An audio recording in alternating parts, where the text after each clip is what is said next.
Hey everybody, welcome back to the Saturday show. So here's the question. Are sellers actually aiming too high? That's really the biggest question.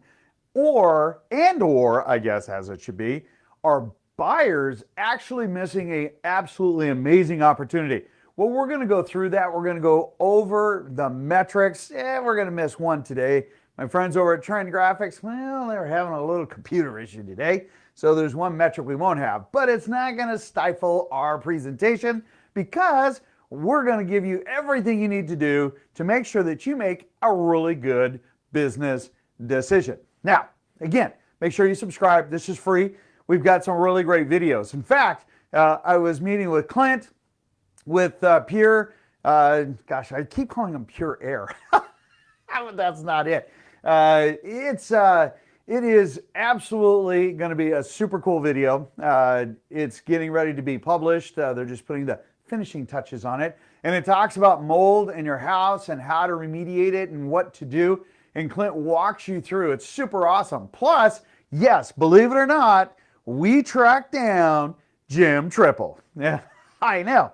You know what? Look, our vetted contractors, they're super busy people. And the super cool part is that you guys get great customer service and people just love, well, not only Clint, but Jim Tripple and Larry, who we know as Slim Toast.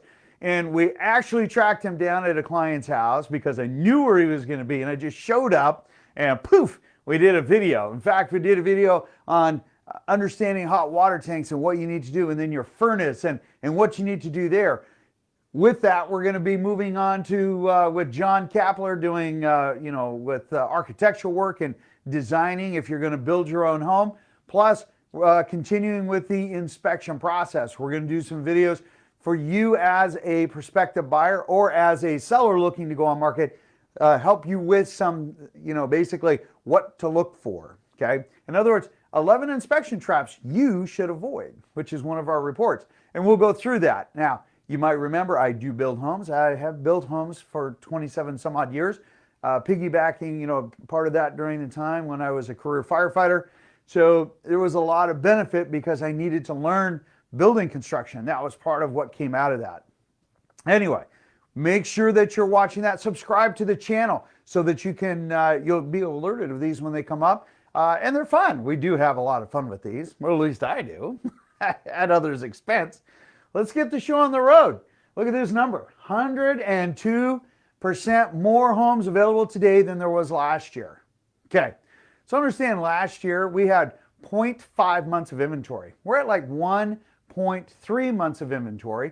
And to have a healthy market, we needed to have, 4 to 6 months of inventory to say that it's balanced.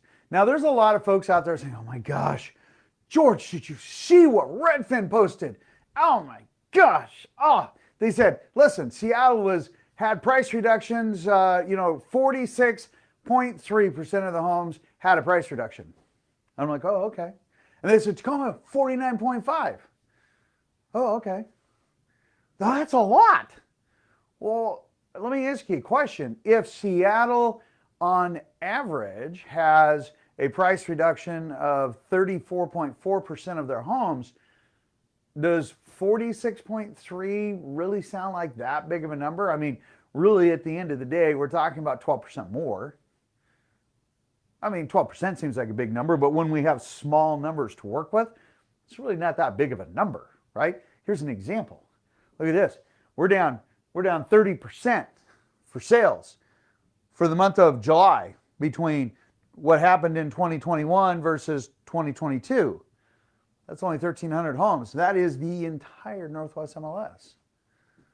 That's not that many homes. It's not a monumental thing. These numbers look so massive because we have been dealing with such small numbers. So to have a 12% increase technical on the number of reduced homes in the Seattle area, it's not that big of a deal. Okay, so again, let's make sure we're keeping in perspective. Now, are there sellers out there that really looked at, maybe the last 2 months of what happened, maybe the last 3 months of what happened, or, their neighbor put their home on their market 4 months ago and poof, it sold in 6 days and they had, 16 offers. Okay, well, we're not seeing that now. We're seeing some pullback. Why? Well, holy smokes, man. We've seen a 2% or a 1.75% increase in rate. Okay, buyers started pulling back. That happened nationwide. But here's the funny thing. Look at this. Even though we had 1,915 homes coming on market, which is normal, okay, I did forget my chart. I'll have Vikas post that from 2019, and you're going to look at it and you're going to say, oh my gosh, it's like the same. We're getting back to normal, okay, instead of crazy, okay, which helps everybody, protects your investment. Somebody said, George, what does that mean? What do you mean? You mean the market is slowing down, that's protecting our investment. What does that mean? Well, that's really simple. See, because here's the thing. As long as we have a moderate amount of growth, okay, that means that everything works in unison, meaning appreciation and income and buyer demand and seller demand. All of that happens in unison. It's balanced, meaning that you have price stability versus, well, I guess you could take some of the digital currency, went crazy up there and it took a 50% loss. Okay, and it's not a great analogy, but if that would create a balloon if we just absolutely kept going crazy in the market for at least another year. If we did that, holy smoke, sure, we would start to run into, hey, a bubble issue. That would create a bubble issue. But because we're ripping that Band-Aid off, we're pulling back. That is awesome. Now, are there buyers out there that are kind of missing a point? Yes, and I'm going to go over why. Here's the thing. All the buyers are saying, George, I need more inventory. And I said, here it is. Yeah, but the rates are higher. Yes, for right now. And I feel that there are still, I think there's a greater than 50% chance they are going to go below 5%, like in the 4.5% in Q1, first quarter of next year, probably close to February, March, okay? Closer to March, really. All right, and I think that will happen as they start to stabilize. The Feds are going to raise rates. Again, it has nothing to do with long-term mortgage rates. That's your HELOCs, right? That's your car payments, your credit cards. If you have those, you should get them paid off. Credit cards especially, right? When we take a look at pended, we still had 1,574. Yeah, about 200 off from where we should be. 1,221 homes sold in the last 7 days. Okay, yeah, that's about 200 to 300 off from really where we should be. Okay, not crazy, but note, these numbers are still moving. It's not like this is like 0. It's not like it's like 1. It's not even like it's 100, okay? So these numbers clearly show there are still buyers out there doing what they need to do. Why? Because they're smart. That's why. And you might say, well, what do you mean? Well, think about it. Sellers are a little bit more realistic on price, okay? And they're willing to allow you contingencies. And you have twice as many options as you had before. So hang on a second. We don't have a lunatic market. You don't have to give up all your safety protections. And you can, you get to get a better price. That doesn't mean the sellers get a worse price. Okay, that just means they're not escalating out to insane worlds so that you can actually go ahead and do what you want to do, right? So based on that, if you actually have the opportunity to get more home for your buck and more opportunity and more time, where's the downside to this? There isn't, okay? Because remember, rents are up 15% year over year, and they're expecting another 12% next year. So if that is the trend, the only way to stabilize your monthly obligations as far as your living expenses is to own a home. So keep that in mind. Are there ways of getting better rates? Of course there are. Do you have to pay 4.99%? Of course not. Hang on a second.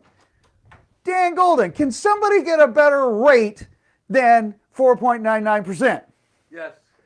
There you go. I have a surprise guest. I have Dan Golden here. This is pretty cool. He's going to come in. We're going to be doing a video. And I'm going to finish this out, so I'm going to ask you, hey, I'll be right back. But anyway, just want to let you know, Dan's here. You need to watch the next show because we're going to help you guys understand how to help and prepare your son or daughter to buy their home. Why? Because it's the biggest complaint that we're hearing right now. How is my son or my daughter, or sons or daughters, plural, going to buy a home? How can that possibly happen? We're going to show you how to do that. All right. Now, as we go through, yes, we did see a little bit of an uptick, right? There it is. We can also do the little magic wand. Okay, we saw a little bit of an uptick on the Freddie Mac, site. That's the one that we did. And I show that to you to say, hey, go look at the ticker on the stock market. That's one thing you can watch. Watch your 10-year treasuries. Watch absolutely your mortgage-backed securities and your bonds. Okay, why? Because that is going to tell you what rates are going to do. There you go. Now, when we take a look at pended, sure, pended are down and solds are down. Not unexpected. Okay, one, we're coming out of our vacation trifecta. So it is between now and really the middle towards the end of August that our market really picks up. And in fact, we have seen the number of showings up threefold, 3x the number of showings. Number of buyers being active out in the market. Why? Because they're seeing it. And if you're on the sideline or thinking you're on the sideline, you had best get off the sideline, even if it is non-owner occupied, even if it's a rental property. Oh my gosh, now is a really good time to take a look at that, because you're not having to compete against the crazy, I shouldn't say that, that's not nice, the crazy homeowners, the buyers out there that are looking at, who can pay a little bit more, right, for a home because they're going to live in it versus you trying to get it to pencil. Now, what's super interesting is that the Redfin Economist made this comment. It says, if demand plateaus in the coming months, price cuts are likely to be less common as sellers realize the market has shifted and price realistically from the start. No kidding. Duh. Sellers have had the gravy train for a long time, and they kind of forgotten what the real market is like, but we're bringing that back into perspective. Again, it's not that we're seeing massive price reductions, okay? You have to balance some of these high percentage numbers with actual figures, right? And what is normal, okay? As we just went in, right?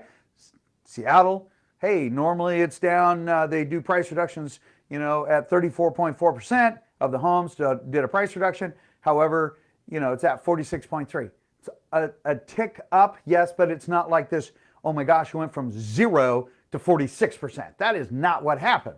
Okay, I'm not saying that price reductions aren't happening, because they do. That's okay. That is normal, okay? Now, is it an opportunity to play? Absolutely. So keep that in mind. Anyway, the Economist continued to say, if, oh, they actually said, but if demand falls further, sellers will continue to play catch up and cut prices to attract buyers. Okay. Look, if you want to know the truth, price is your first impression. Now, pictures are your second. Okay. Price is the first impression, because people look at the price and give it a thumbs up or a thumbs down. One of the two, that happens. Okay. Then they'll evaluate it based on the pictures, and will they go further? Okay. Just like putting your home in the MLS is not marketing. Let's be very clear about that. If that is all the agent that you're working with is doing, you should ask them to actually pay to play, attract buyers. They say, oh, there's no better place to market. Hooey, hogwash, baloney, malarkey. You call it whatever you want. Give me a call. Send me an email. I'll tell you 5 other places to attract buyers to get eyeballs on your property. There you go. All right. Now, the frenzy has subsided. We are getting back to normal, okay? Yes, market times are above the 6 to 10 days that we've been seeing, and we're going to start leaning more towards the 30 to 45 days. Normal market. If you look back just in 2020, look in 2019, go back into my channel, I mean, you can go back almost to 2007, you will see that those market times are very consistent. In fact, an average market time in 2019, if I remember correctly, was 42 days to 43 days on market. Had a more balanced market. We still had a lower inventory, but it was still more balanced. Okay. Now, the question is, are we still in a good market? Yes. Is it still a seller's market? Yes. Is that pendulum starting to swing back to center? Yes. Has that pendulum swung over to, hey, it's a buyer's market? No, it has not. We still have a lower inventory. Is that normal? Sure. Not a big deal. Are we going to be able to continue the progression and hopefully get our rates back down below 4.5%?